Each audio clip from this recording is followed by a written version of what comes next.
Welcome to Rapid Fire powered by SimpliFaster. Today we have our very first episode and our very first guest on.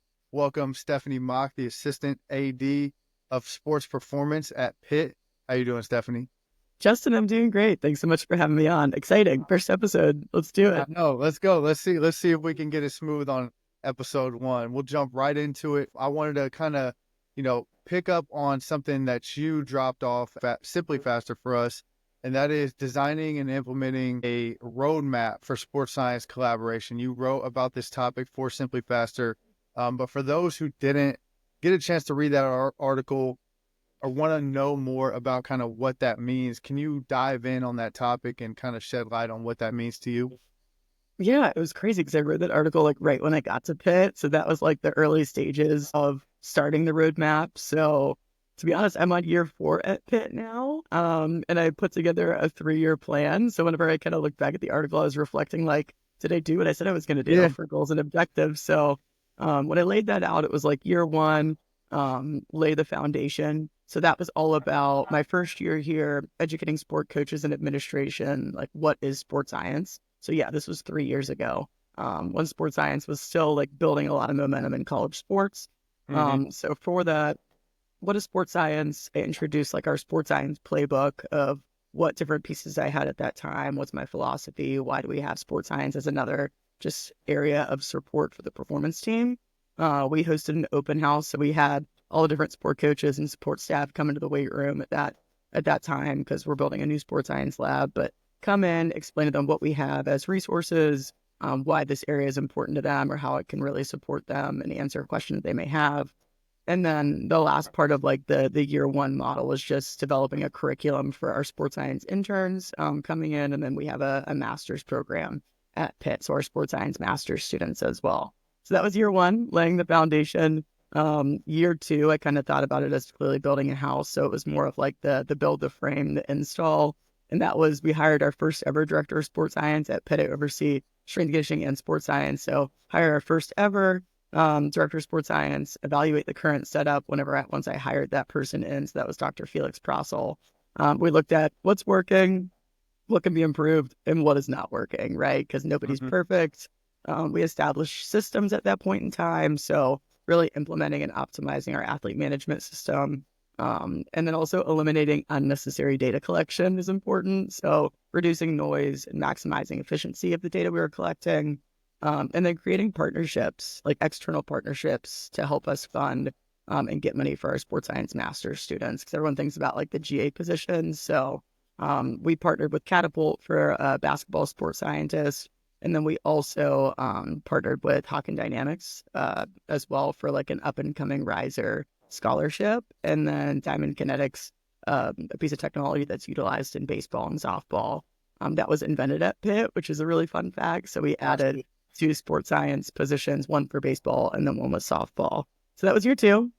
Then year 3, which was like this past year, was more of the move in. So creating proposals for our administration on why we really need to add additional full-time staff members within the sports science department. And then we are planning to move into a new facility next year. So we'll actually like legitimize sports science. We'll have its own lab within like the weight room and near nutrition and near athletic training. So kind of centralized in that regard. So yeah, now year 4, here we go. I love it. I love it. So you did mention that the article was, you know, 3 years ago, and you're going on to year 4. And part of the question, I guess, that I chopped off was, where are you on that roadmap? So do you have any, further points that you're looking to add to that right now? Yeah, year 4, I think something that I probably should have built in the roadmap is just the ability to adapt with the changing of staff. And we know college athletics, the fluidity of it, of Mhm. people taking new positions. Like we just hired a new athletic director. So now I kind of have to take a couple steps back in regards of kind of catching that person up of what did we build over the last 3 years, so they can understand that. I think it's always important to tell an inspiring and powerful story to people about sports science and kind of where it started. That gives them the understanding of what is my vision, what have I built. And now I think just getting our new athletic director, which I'm lucky is coming from Tennessee, which they have sports science as well. But just getting him to understand what's the path going forward. So continuing to invest in that full-time staff in our sports science lab, keeping that kind of that train on the tracks, along with we really try to harness in on partnering with the academic side of the house at Pitt. And that's where I kind of talk about our director of sports science for the academic side is Dr. Tim Sukamel. So we have all of those master's students embedded within athletics. So there's usually, let's say, 12 to 15 between the basketball weight room, the football weight room, and then the Olympic sports. But just kind of telling him about that, because it's always great to maximize some of these on-site resources, on-campus resources. Yeah, that's awesome. I love it. I love it how it's come together. So switching gears, talking about, putting things together. I saw that you wrote a chapter for a Lumen Sports book that they put out, and yours was on microdosing. Can you kind of talk about how you're using microdosing and, kind of your viewpoints on what that is, what it means, and who it's for? Yeah. So currently, Lumen putting together that book, like shout out to them, because it's just a free resource for young professionals coming up in the field that like a lot of young people will be like, I don't have the money to buy X book. It's like, no, this is free. And I know it took a lot of time on their end, so shout out to them for doing that. But amazing project. I talked about microdosing. I utilize it with pit volleyball. And a lot of the time, like people are struggling with having a very, very dense game schedule. So I think that's where I've seen, like I learned from Corey Schlesinger in the basketball setting of how he used microdosing at first. I've seen it done in the hockey setting as well with the NHL, with the Pittsburgh Penguins, just kind of talk to them about how they implement some different things. So I think it's always important to give credit to where you kind of learned the concept from. But I use it with pit volleyball, especially right now we're in ACC play. So an easy example of what our week looks like is we play ACC games on Friday and Sunday. So our week kind of building into those game days is Monday, like after Sunday playing a game, Monday's more of our regen day. So like get what you need depending on playing time, or if you're like in a return to play process. Tuesday's our big strength day for microdosing. So that's our longest lift day. It's usually going to be like 25 to 30 minutes before practice to kind of, it's more of a elongated warm up, right? Of a specific dose response relationship. So that's our strength day. We'll do like a high force movement. So maybe it's a power clean variation, our squat day, and some type of posterior chain, like a Nordic. Tuesday is going to be, or Wednesday is going to be more of a power and accessory day. So like every day we get closer to game day, the lifts get a little bit shorter in nature. So that day is more 20, 25 minutes, specifically power oriented concentric work, like a trap bar deadlift, some unilateral work as well on that day. Then we'll go into Thursday, the day before game day. It's more of a speed day. That lift's going to be get in, get out, 15 minutes, super efficient. We usually do like a loaded jump, so maybe like a trap bar jump, and then a med ball throw or slam on that day. Friday we play a game. We haven't figured out. I'd love to do a game day lift, but just with us traveling and being on the road, sometimes it's really hard to like repeat that. So coming soon, hopefully maybe we can do that next year. Saturday's more of our like primer CNS recharge type day, because that's in between our two games. So maybe we'll do like a speed clean, like from the mid thigh, a hang position, some type of box jump or accelerated jump, just really trying to like prime that pop again. And then Sunday we play. So that's kind of what an ACC player conference play for volleyball a week may look like for us. I like it. Yeah, that sounds super efficient. We recently saw a post from you about how you guys are using the Skyhook Polish plyo boxes, and I think it's just an underrated tool, something that I use with my basketball players, and we love it. So can you kind of detail how you guys are using those tools and what you're trying to get out of that?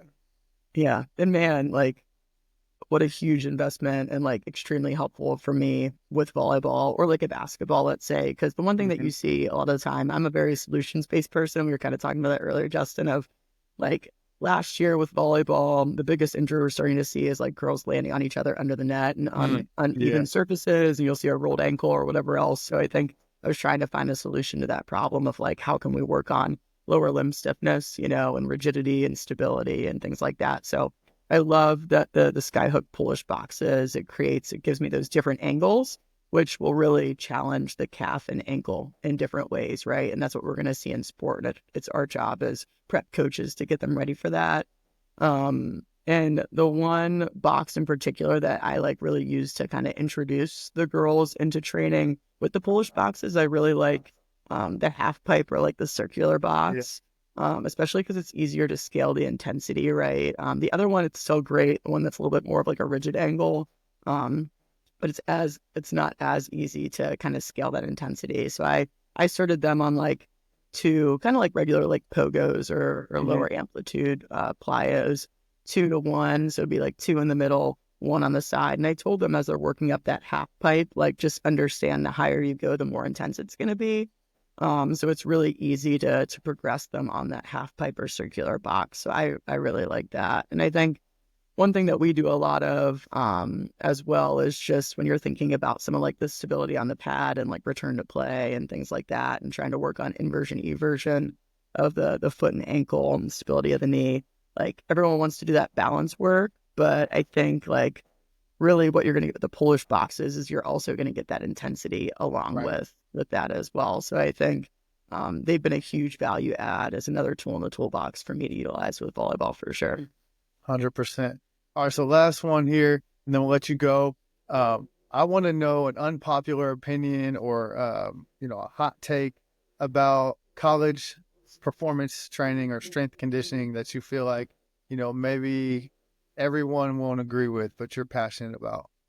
Oh my gosh. Well, right now, just college sports is changing so fast and college strength and conditioning. So I'd say a hot take for me right now, as we kind of go into this upcoming year of student athletes getting paid an even more significant amount, is just we're going to start to see like this arms race of building the biggest, baddest facility. We might see that scale back. And again, this is my hot take. And I know for me as a director in a leadership role, it's all going to become about just like hiring good people, having good coaches and the athletes. Not saying the facilities aren't important, but I think just making that investment into the people first, instead of maybe like the equipment or the shiny toys is definitely, and you see it in pro sports a lot of the time. You may go to a facility of a big team and you're like, man, kind of surprised that like it looks this way, but yeah, we're kind of starting to tilt towards looking towards professional sports. And yeah, I really try to hire the best people around me to make me the best practitioner as well and have the best team.